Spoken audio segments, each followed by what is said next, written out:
कहानी की शुरुआत होती है जब कुछ पुराने स्पेशल फोर्सेस के फौजी अब मजबूरी में चोर बन गए हैं। पहली चोरी में उनका लीडर बैंक मैनेजर के पास गया और उसने बिना दया किए मैनेजर के सीने में गोली दाग दी। बाकी लोगों का झुंड एकदम से घबरा गया। चोरों ने बहुत ही परफेक्ट तरीके से सिक्योरिटी गार्ड्स को कंट्रोल किया। उन्होंने एक ब्लूटूथ स्पीकर हॉल के बीच में फेंक दिया। उस स्पीकर के अंदर से एक कड़क आवाज निकली, सब नीचे लेट जाओ, अपने हाथ जमीन पर रखो। ये सुनते ही लोग डर के मारे तुरंत नीचे बैठ गए। बैंक के एम्प्लॉयज ने भी डर कर जल्दी से जाके सेफ खोल दिया। पूरे 2 मिनट में सब कुछ खत्म हो गया। चोर पूरे $3 मिलियन यानी लगभग 25 करोड़ लेकर भाग गए। जाते वक्त उन्होंने एक मोशन एक्टिवेटेड बॉम्ब छोड़ दिया। फिर दोबारा से वही कड़क आवाज सुनाई दी, अगर कोई भी उठाया पुलिस को कॉल किया तो बम 15 मिनट में फट जाएगा। निकलते हुए उनके लीडर ने सीसीटीवी कैमरा की तरफ देखा और कैमरे को गोली से उड़ा दिया। पलक झपकते ही चोर शहर की गलियों में गायब हो गए।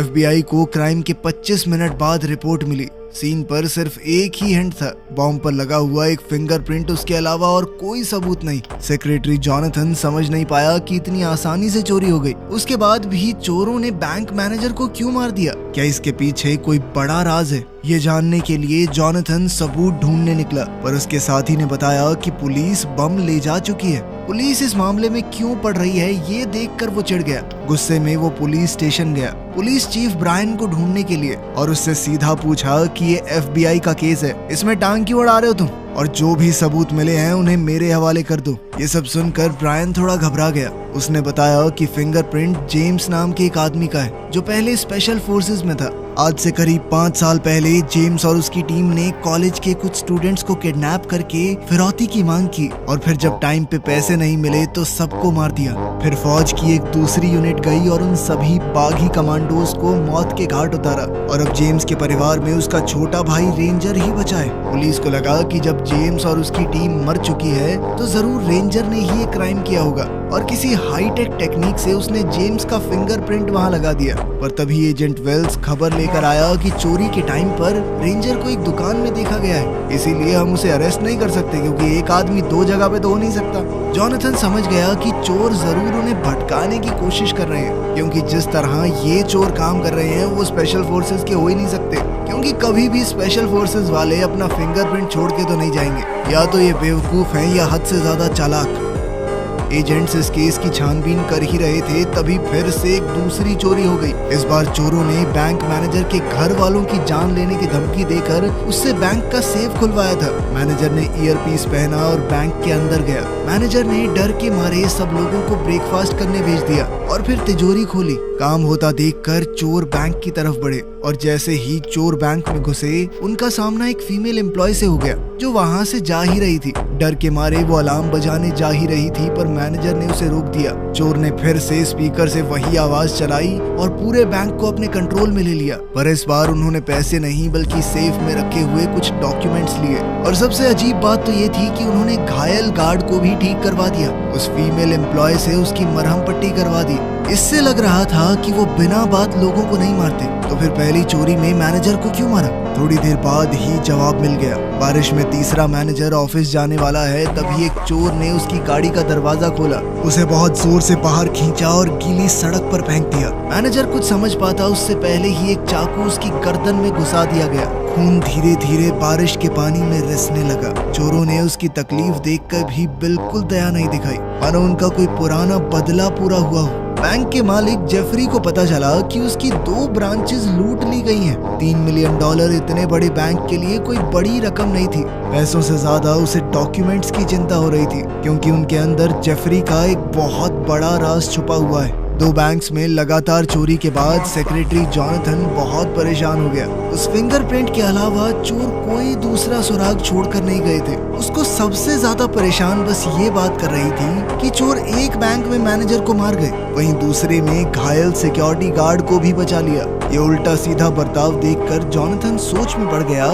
कि जरूर इस केस में कोई तो राज छुपा है जिसके लिए ये चोर इस हद तक जा रहे हैं। इसके बाद जॉनथन ने बचे हुए बैंक मैनेजर से पूछताछ की। उसे लगा नहीं था कि मैनेजर कुछ खास बता पाएगा, पर मैनेजर ने एक नया सुराग दे दिया। जॉनथन ने पूछा कि क्या बैंक का मालिक जेफरी यहाँ अक्सर आता है। मैनेजर ने बताया कि जेफरी एक बहुत ही अमीर आदमी है। उसके नाम पर देश भर में लगभग 3000 बैंक की ब्रांचेज हैं। उसके पास इन छोटी मोटी ब्रांचेज में आने का टाइम नहीं है। हमारी सबसे बड़ी ब्रांच में भी वो साल में शायद 1 या 2 बार जा पाता है, तो इतनी छोटी ब्रांच में आना बिल्कुल भी नॉर्मल नहीं है। पर अजीब बात ये थी कि जेफरी हर रोज इस छोटी ब्रांच में आ रहा था, वो भी बिल्कुल क्लोजिंग टाइम पे। वो खुद तिजोरी को चेक भी करता। ये सुनकर जॉनथन को तुरंत लगा कि इसमें कुछ तो गड़बड़ है। फिर एक कलीग ने हिला देने वाली खबर दी। चोरी किए गए नोटों का सीरियल नंबर ट्रैक करने से पता चला कि वो $3 मिलियन किसी चैरिटी को दान कर दिए गए हैं। इतनी बड़ी जानकारी पुलिस चीफ ब्रायन ने फिर से जॉनथन को नहीं बताई। जॉनथन को इस बात पर बहुत गुस्सा आया। उसने नए एजेंट वेल्स को ब्रायन के साथ मिलकर इन्वेस्टिगेशन करने का ऑर्डर दिया। टेक्निकल डिपार्टमेंट ने एक गोली के ऊपर मिले फिंगरप्रिंट से कंफर्म किया कि ये भी जेम्स का ही है। जॉनथन सोच में पड़ गया कि एक मरा हुआ आदमी जिंदा कैसे हो गया, लेकिन अब तो दोनों जगहों पर ऐसी चीजें मिली हैं जिसमें जेम्स के फिंगरप्रिंट हैं। अब वो सोच में पड़ गया कि उस पुराने किडनैपिंग वाले केस में जरूर कुछ बात होगी। साथ ही जॉनथन ने अपने एक साथी से कहा कि जेफरी के ऊपर अच्छे से नजर रखो और इसका कच्चा चिट्ठा निकालो पूरा। अगले दिन बैंक मैनेजर के फ्यूनरल पर जेफरी भी वहां पहुंच गया और उसके साथ ही उस एरिया का नेता भी। तो छोटी ब्रांचेस के मैनेजर्स की मौत पर इतने बड़े लोगों का आ जाना बहुत अजीब है। जॉनथन के साथ ही स्टॉकवेल ने ये पूरी बात उसे बताई। इस तरह की चीजें देखकर जॉनथन का शक बढ़ने लगा। वहीं ब्रायन मजबूरी में वेल्स के साथ इन्वेस्टिगेट कर रहा था। उन्हें एक गवाह मिल गया, ज्वेलरी शॉप का सिक्योरिटी गार्ड। उसकी आदत थी कि अगर कुछ गड़बड़ लगे तो वो गाड़ियों का नंबर नोट कर लेता था। उसने चोरों की गाड़ी का नंबर नोट कर लिया था और चेक करने पर पता चला कि ये गाड़ी रेंजर की है। इसके बाद ब्रायन ने तुरंत ऑर्डर दिए कि रेंजर को पकड़ लो। इसी वक्त हेडक्वार्टर्स में जॉनथन को एक अजीब सी फाइल मिली। उसने सोचा कि ये कोई इन्वेस्टिगेशन रिपोर्ट होगी, लेकिन उसके अंदर कुछ फोटोज निकली। ये फोटो उस एरिया के नेता और जेफरी की थी। वो दोनों काफी करीबी दोस्त लग रहे थे। फोटो साफ साफ चोरों ने ही भेजा था। इन सारे सुरागों को जोड़कर जॉनथन ने फैसला किया कि उसे जेफरी से सीधी बात करनी होगी। अगले दिन वो बैंक हेडक्वार्टर्स गया और जेफरी से मिला। उसने जेफरी के मरे हुए छोटे भाई का जिक्र किया, जो कि पुरानी किडनैपिंग का विक्टिम था। उसे ही स्पेशल फोर्सेस की उस टीम ने किडनैप किया था और इस सब में उसकी जान भी चली गई थी। जॉनथन के सवालों पर जेफरी बिल्कुल शांत रहा, कोई रिएक्शन नहीं दिया। पर फिर जॉनथन ने एक और सीधा सवाल पूछा, जो डॉक्यूमेंट चोरी हुए उनके अंदर क्या था? ये सुनकर जेफरी का चेहरा लाल हो गया। ये देखते ही जॉनथन समझ गया कि जेफरी का उस छोटी ब्रांच में जाना कोई फॉर्मेलिटी नहीं थी। फिर जेफरी ने गुस्से में सिक्योरिटी बुलाकर जॉनथन को हेडक्वार्टर से बाहर निकलवा दिया। इस वक्त चोरों ने अपना तीसरा ऑपरेशन शुरू कर दिया। इस बार उनका सीधा टारगेट हेडक्वार्टर्स ही है। चोर बहुत तेजी से काम कर रहे हैं। हर आदमी का रोल एकदम साफ है। उन्होंने जल्दी ही बैंक की मेन लॉबी को पार कर लिया। अंदर सिक्योरिटी काफी टाइट है, कस्टमर्स का रश है, पर चोर बिल्कुल सही तालमेल के साथ घुस गए। वो केबल्स का इस्तेमाल करके मेन एरिया में घुसना चाहते थे। उसी वक्त जॉनथन को जेफरी के गार्ड हेडक्वार्टर से बाहर ले जा रहे थे। उसने चोरों को देखते ही जल्दी से सबको नीचे लेट जाने को कहा। लोग पैनिक में चिल्लाने लगे, इधर उधर भागने लगे। चोरों ने मौका देखकर एक सिक्योरिटी गार्ड को पकड़ लिया। अभी जेफरी भी सामने आ गया। FBI की तरफ से तुरंत गोलीबारी शुरू हो गई। एक गोली गलती से सिक्योरिटी गार्ड को लग गई। जॉनथन ने भी फायरिंग करके एक चोर को घायल कर दिया। लग ऐसा रहा था कि वो घायल हुआ चोर मर गया, और जब एक सिक्योरिटी गार्ड दूसरे चोर से लड़ने लगा, तभी अचानक से मरा हुआ चोर उठ खड़ा हुआ और उसने हमला कर दिया। हालात खराब होते देखकर जॉनथन ने जेफरी को पहले एक सही जगह पहुंचा दिया और फिर वापस चोरों से भिड़ गया। लेकिन इस बार चोर उस पर भारी पड़ रहे थे। घायल सिक्योरिटी गार्ड के साथ जॉनथन ही वहां से बचकर भाग पाया। तब तक चोर अपना काम पूरा कर चुके थे। एक लंबी लड़ाई के बाद जेफरी के पास सिर्फ एक बॉडीगार्ड बचा, वो भी थकान से गिरने वाला था। सबसे हैरानी की बात ये थी कि सामने खड़े चोर ने बॉडीगार्ड के ऊपर हमला नहीं किया। शुरू से लेकर आखिर तक उनका एक ही टारगेट था, जेफरी। चोर ने तुरंत बॉडीगार्ड को अपना हथियार नीचे करने को कहा। लेकिन तभी उसके एक साथी ने वहां आकर बॉडीगार्ड के माथे में गोली दाग दी। लीडर उस पर चिल्लाया कि क्या कर रहा है तू, पर इतने में जॉनथन ने अचानक हमला करके उस कातिल चोर को मार डाला और लीडर को बंदी बना लिया। ये देखकर चोरों में से एक ने तुरंत एक फीमेल एम्प्लॉय को पकड़ लिया ताकि इस औरत के बदले वो अपने दोस्त को छुड़वा सके। बाद में दोनों तरफ बातचीत हुई और एक्सचेंज का फैसला हो गया। जॉनथन को पता है कि अगर उसने चोर को छोड़ दिया तो शायद वो खुद जिंदा नहीं बचेगा, लेकिन हैरानी की बात ये थी कि चोर ने अपना वादा निभाया।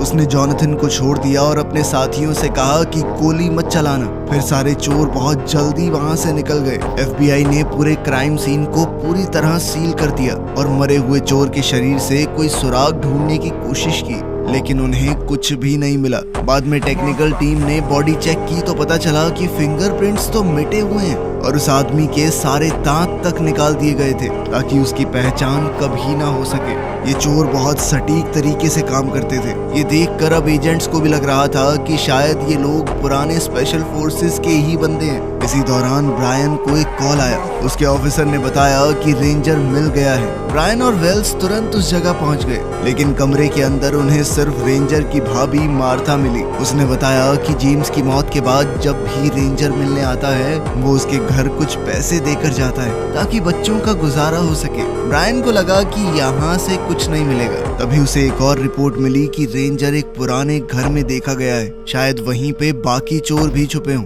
लेकिन ब्रायन ने ये बात वेल्स को नहीं बताई। पता चला कि ब्रायन की पत्नी बहुत लंबे समय से कैंसर से लड़ रही है और ब्रायन की छोटी सी सैलरी में उसका इलाज होना मुमकिन नहीं। अपनी पत्नी का दर्द याद करके ब्रायन और मजबूर हो गया और उसने एक बड़ा फैसला लिया। अगली सुबह जॉनथन को एक अनजान फाइल मिली। ये भी चोरों ने भेजी थी। फाइल देखकर जॉनथन हिल गया। उसमें जेफरी के सारे जुर्म लिखे हुए थे। जो राज जेफरी इतने सालों से छुपा रहा था वो पूरी तरह नंगा हो गया। पता चला कि सालों पहले जो बड़ी किडनैपिंग हुई थी वो जेफरी ने ही प्लान की थी।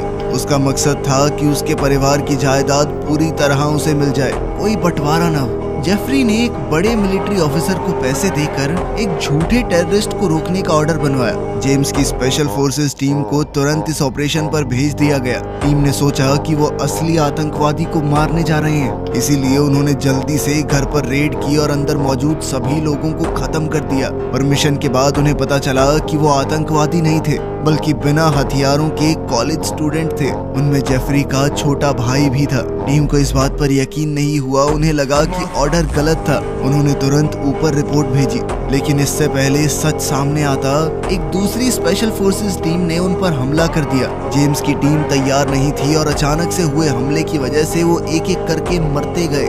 जेफरी के भाई के मरने के बाद पूरी जायदाद उस अकेले को मिल गई। उसने फौज के कुछ अफसरों को बहुत सारे पैसे खिलाकर जेम्स और उसकी टीम को गद्दार घोषित करवा दिया ताकि उसका क्राइम छुप जाए। अपने प्लान को परफेक्ट बनाने के लिए जेफरी ने पहले ही जेम्स की टीम के 3 आदमियों को खरीद लिया था। 2 वो बैंक मैनेजर्स थे जो चोरों ने बाद में मार दिए और तीसरा वो नेता जो जेम्स के अंतिम संस्कार पर आया था। इन तीनों ने मिशन वाले दिन कुछ ना कुछ बहाना लगा के छुट्टी ले ली और बाद में अपने ही साथियों के खिलाफ गवाही दी। जेम्स की टीम के खत्म होने के बाद जेफरी ने इन तीनों को अपनी टीम में लिया।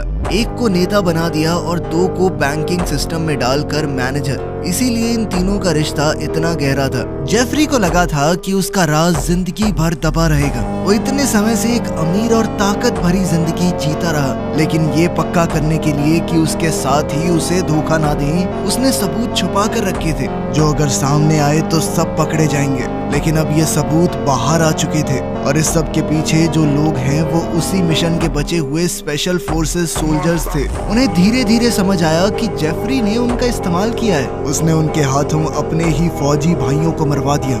इस बात ने उन्हें कभी चैन से रहने नहीं दिया। आर्मी से निकलने के बाद इन सब ने साथ मिलकर बदला लेने का फैसला किया। उनका इरादा सीधा था, जेफरी और उसके साथियों को सजा देना। जॉनथन को पूरी सच्चाई समझ आ गई। उसने एक प्लान बनाया और सोचने लगा कि रेंजर का भी इसमें कोई तो कनेक्शन होगा और जो पैसा रेंजर मार्था को देता है वो शायद वही चोरी का पैसा है। उसने अपने साथियों को इस सब की छानबीन करने को कहा। साथ ही ब्रायन भी रेंजर को ट्रैक कर रहा था। उसने कंफर्म किया कि पैसा पुराने घर में ही छुपा हुआ है। ब्रायन और उसके एक ऑफिसर ने सुबह होने से पहले वहां से पूरा पैसा निकालने का प्लान बनाया। जैसे जैसे इन्वेस्टिगेशन गहरी होती गई, सभी बड़े टीवी चैनल्स पुरानी सच्चाई सबके सामने दिखाने लगे। जेम्स और उसकी टीम पर जो जुल्म हुआ था वो साफ हो गया। जेफरी ने जब ये खबर देखी तो वो समझ गया कि उसका बुरा समय शुरू हो चुका है। वो जल्दी जल्दी सामान बांधकर भागने की तैयारी करने लगा। जॉनथन ने भी उसका प्लान समझ लिया। उसने अपने साथी वेल्स से कहा कि जेफरी के नाम पर अगर कोई प्लेन बुक्ड हो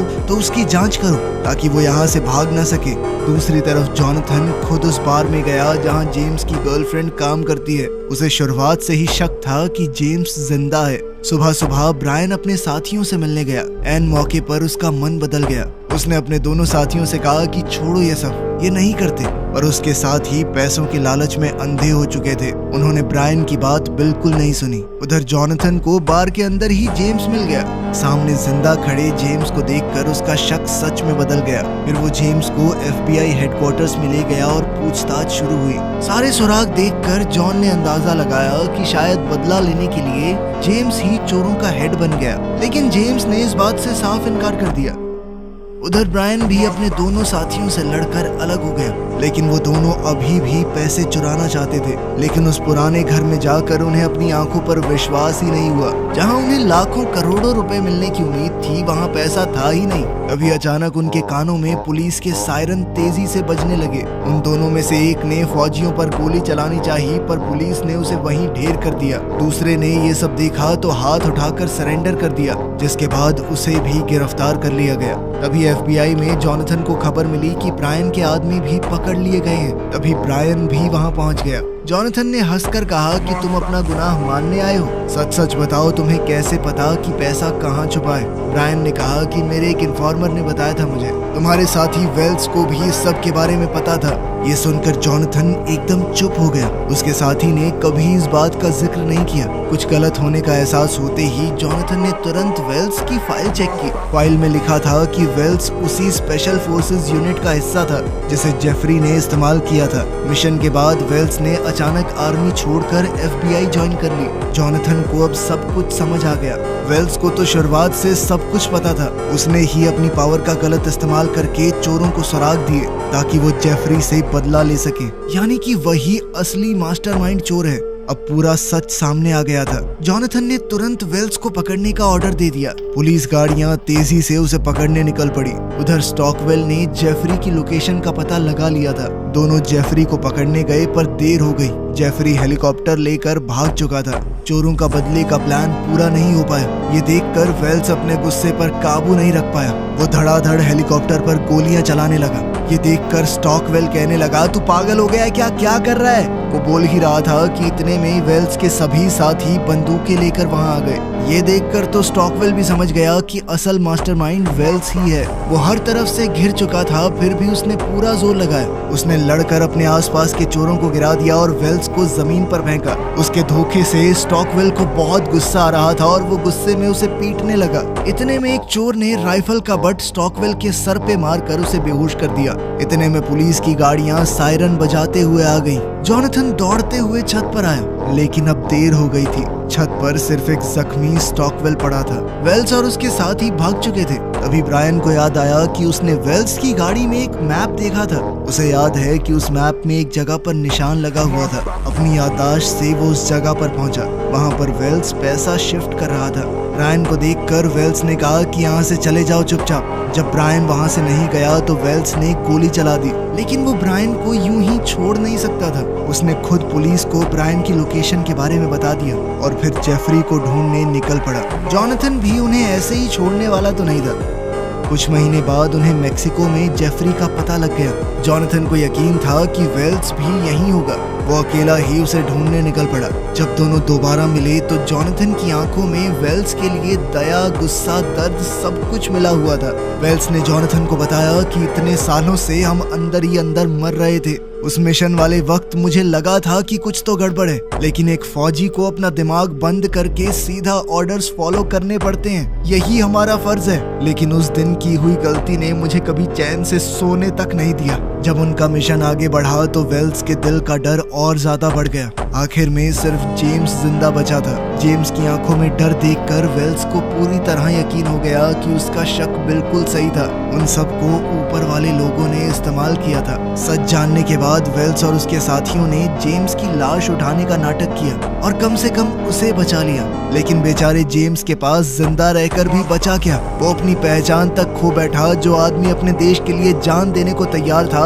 वो अब अपनी जिंदगी अपने ही देश में छुप कर गुजार रहा है, जबकि वेल्स और उसके साथी अपने ही दोस्तों को मारने के दर्द के साथ जी रहे थे। ये पूरी दर्दनाक कहानी रचने वाला जेफरी ही था, इसीलिए उन्होंने बदला लेने का फैसला किया। इस पर जॉनथन ने उससे पूछा कि उन बेगुनाह लोगों का क्या जो इस सब में बिना वजह मारे गए। जॉनथन की आवाज वेल्स के कानों में गूंजने लगी। ये सुनकर वेल्स टूट गया और बोलने लगा कि मेरा सिक्योरिटी गार्ड को मारने का कोई इरादा नहीं था, वो तो बस हो गया वहाँ पर, हमने उसे बचाने की कोशिश की थी। खैर फिर वो दोनों इस बात पर लड़ने लगे कि जेफरी को मारना चाहिए या नहीं। आखिर में जॉनथन ने कहा कि मैंने एक बार तुम पर भरोसा कर लिया, तुमने मुझे धोखा दिया, मैं एक बार फिर से तुम्हारे ऊपर भरोसा कर रहा हूँ, इस बार मुझे पछताना ना पड़े। ये कहकर जॉनथन सीधा जेफरी की तरफ बढ़ा। जेफरी को अपने किए का कोई पछतावा नहीं था, बल्कि वो तो अब भी घमंड से हंस रहा था। जेफरी को अब भी ये समझ नहीं आ रहा था कि उसके साथ क्या होने वाला है। उसे लगा कि मेक्सिको आकर वो सेफ हो गया। उसने जॉनथन को धमकी दी कि अगर तुमने मुझे नुकसान पहुंचाया तो तुम भी एक गुनहगार बन जाओगे। लेकिन जॉनथन को इससे कोई फर्क नहीं पड़ा। उसने अचानक हमला करके जेफरी के पेट में चाकू घोंप दिया। लोग ये नजारा देखकर भागने लगे। जेफरी के बॉडीगार्ड ने अपने बॉस को घायल देखकर बंदूक निकाली, लेकिन वेल्स ने पहले ही उसे देख लिया और गोली मार दी। फिर जॉनथन ने अपनी बंदूक वेल्स पर तान दी। अब दोनों एक दूसरे पर बंदूक ताने खड़े थे, लेकिन वेल्स ने अचानक से बंदूक नीचे कर ली और मुड़कर चलने लगा। उसने अपनी किस्मत जॉनथन के हवाले कर दी कि जिंदा छोड़ना है तो छोड़, मारना है तो मार। उसके दिल पर जो बोझ इतने सालों से था वो आज उतर गया और जॉनथन ने भी उसे दूर जाते देख अपनी बंदूक नीचे कर